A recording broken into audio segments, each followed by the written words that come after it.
Okay, so I got it all installed, and so here's the old piston. There's a couple things I wanted to point out. I hope you can see that. Yeah, you can kind of see that. Okay, so see that on the left right here, you can see that the seal is not, it's not like a square seal. It's got the right side is higher and the left side is lower, so it has this like triangular kind of a situation. So when you're installing your piston, your new piston, this is the old one, you want to have it this way so that the high spot on the triangle is pointed inside your cylinder, because that's your oil sealing part. So just like that. So when you install this, you're going to have your spring. There's my old spring.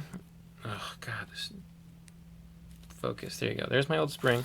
So you're going to go old spring inside here, and then your piston inside with your triangular, your high spot on the triangle inside, because that's your sealing flange or whatever you call it.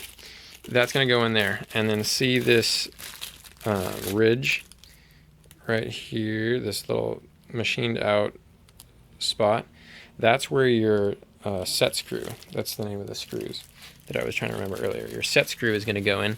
This is your set screw. These are all my old parts. So that's your set screw, and your set screw is going to go in that machined out spot there.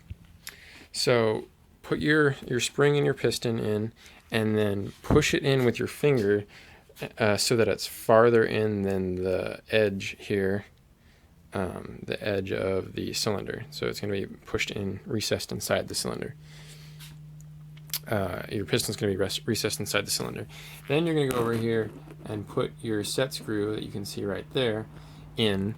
And once you very softly feel it bottom out on something, then go ahead and let go of this, the cylinder, the piston, and push it in and out with your finger, and make sure you have that travel that you want for your brakes. That way you know that your set screw is indeed inside that little channel, and it's not like stabbing your new seal or something like stupid like that. And once you verified you have that play in there, then go ahead and tighten down, torque down that set screw there, and then you'll have the cylinder, the piston, excuse me. Then you'll have the piston installed. So once you're there, then you're going to need to install your lever. One nice thing to note about the piston is that it comes with a nice lubricant inside the end, that the little this little shaft that the lever, brings the pressure of the lever down into the piston. It has a little lube in there, which is cool. They set you up with that, so once you're installed, you don't have to lube anything. You're going to put your lever back on with Loctiting that lever bolt right there. And once that's on, then if you did remove your little ram screw, or whatever you would call this, you're going to need to reinstall that. And if you didn't remove it, you might want to break it free of its Loctite and readjust things while you're here, to make sure everything's adjusted properly. So to readjust it, you're going to pull the bar in until it bottoms out on whatever it's going to bottom out without that little ram screw. Then you're going to screw in that ram screw until you feel the ram screw bottom out on the cylinder. And once it bottoms out on the cylinder, the piston, when it bottoms out on the piston, then you're going to feel, as you go further, your lever is going to start to come out like this, because you're effectively prying it out with that ram screw.